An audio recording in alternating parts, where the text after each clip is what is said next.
ఈ బ్రెడ్ని 2 స్లైసెస్గా కట్ చేసుకుందాం. కట్ చేసుకున్న తర్వాత ఇప్పుడు మళ్ళీ హాఫ్గా కట్ చేసుకోవాలి. సో ఇలా హాఫ్గా కట్ చేసుకున్న తర్వాత ఇప్పుడు మనం ఈ వేడి పెనం మీద ఎక్కువగా బటర్ కాస్త కరిగిన తర్వాత మీరు మరి రోడ్ సైడ్లో చూస్తే ఇంకా ఎక్కువగా బటర్ వేస్తారు, లేదంటే కొంచెం ఎక్స్ట్రా బటర్ విత్ పావ్ అని కూడా అడుగుతారు. సో మీరు కావాలంటే ఇంట్లో పిల్లలకి అలా ఎక్స్ట్రా బటర్ వేసేసి ఇవ్వచ్చు. చూడండి, లైట్గా, మరి ఎక్కువగా కాకుండా కొంచెం లైట్గా కాల్చుకుంటే సరిపోతుంది. మరి పావ్ బాజీ బ్రెడ్ మీరు ఎప్పుడైనా ఫ్రెష్ది తెచ్చుకోండి. ఫ్రెష్ తెచ్చుకుంటే మీకు పొడి పొడిగా ఉండకుండా చక్కగా ఉంటుంది బ్రెడ్. సో మరి బ్రెడ్ కూడా రెడీ అయిపోయింది. సో మరి స్టవ్ ఆఫ్ చేసేసుకొని ఇప్పుడు ఈ బ్రెడ్ని మనం సర్వింగ్ ప్లేట్లో పెట్టేసుకోవడమే. ఇప్పుడు మనం ఏదైతే పావ్ బాజీ మసాలా చేసామో ఈ మసాలాని ఇందులో వేసేసుకొని ఇప్పుడు ఒక క్యూబ్ బటర్ వేసేసేయండి. వేడి వేడిగా ఉన్నప్పుడు ఎక్స్ట్రా బటర్, అలాగే కొంచెం అంత కొత్తిమీర, మరి సైడ్లో సన్నగా తరిగి పెట్టుకున్న ఉల్లిపాయ,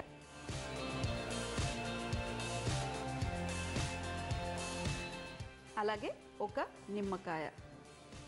చూడండి ఎంత పర్ఫెక్ట్గా సింపుల్గా మన ఇంట్లోనే ఫ్రెష్ వెజిటబుల్స్తోని చక్కటి పావ్ బాజీ చేసుకోవచ్చు. తినే ముందు నిమ్మకాయ ఇలా పిండేసుకొని, అలాగే ఉల్లిపాయలు కావాలంటే ఇలా చల్లుకొని, మనమైతే ఇలా డైరెక్ట్గా ముంచేసుకొని తినడమే. లేదా స్టైల్గా తినాలి అంటే బ్రెడ్ ముక్క తీసుకుని తర్వాత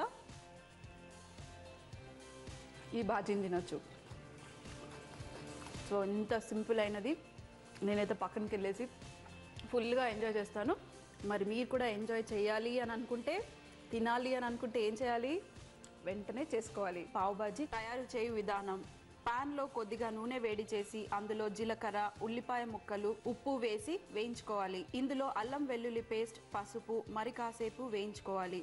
తర్వాత క్యాప్సికమ్, క్యారెట్, బీన్స్, పచ్చి బఠానీ, కారం వేసి 2 లేదా 3 నిమిషాల పాటు ఫ్రై చేసి టమాటా ముక్కలు కూడా వేసి మూత పెట్టి 4 లేదా 5 నిమిషాల పాటు ఉడికించుకోవాలి. ఇప్పుడు మ్యాషర్తో మంచిగా మ్యాష్ చేసుకొని ఉడికించిన బంగాళదుంప, టమాటో ప్యూరీ కూడా వేసి మరో 2 లేదా 3 నిమిషాల పాటు వేయించుకోవాలి. చివరగా పావ్ బాజీ మసాలా వేసి ఒక 2 నిమిషాల పాటు కుక్ చేసుకొని పక్కన పెట్టుకోవాలి. ఇప్పుడు పెనం వేడి చేసి దానిపై బటర్ వేసి పావ్ బ్రెడ్ని 2 వైపులా చక్కగా కాల్చుకోవాలి. ఇప్పుడు ఒక సర్వింగ్ ప్లేట్లో కాల్చుకున్న బ్రెడ్, పావ్ బాజీ, నిమ్మరసం, ఉల్లిపాయ పెట్టుకొని వడ్డించుకుంటే చాలా బాగుంటుంది.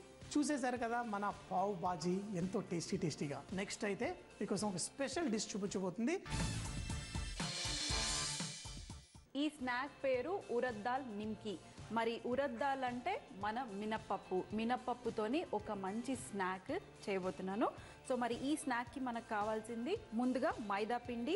1 కప్పు మైదా పిండికి మీరు ఒక సగం కన్నా కొంచెం ఎక్కువగా బియ్య పిండి తీసుకోవచ్చు.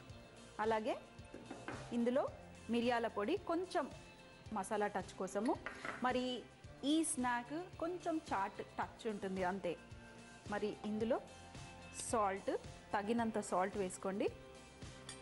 అలాగే కలోంజీ సీడ్స్ అంటే మన ఉల్లిపాయ గింజలు.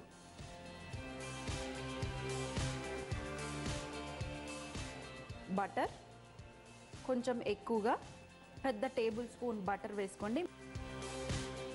సో ఫస్ట్ మనం ఈ బటర్ని మొత్తం ఈ పిండికి పట్టించుకోవాలి. చూడండి, బటర్ చక్కగా మన పిండికి పట్టేసుకుంది. మరి ఇందులో కాస్త హింగువ వేస్తున్నాను. మన ఎవరెస్ట్ వారి హింగువ చిటికెడు. అలాగే ఇప్పుడు మనం మినప్పప్పుని వేసుకుంటున్నాం. ఈ మినప్పప్పు ఒక 3 లేదా 4 గంటల పాటు మీరు నానపెట్టుకొని వేసుకోవచ్చు.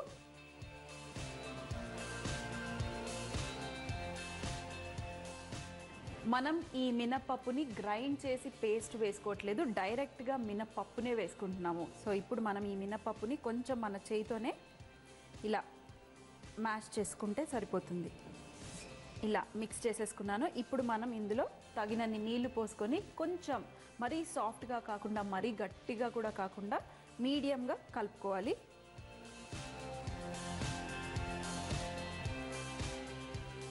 పిండిని చక్కగా మిక్స్ చేసేసుకున్నాను.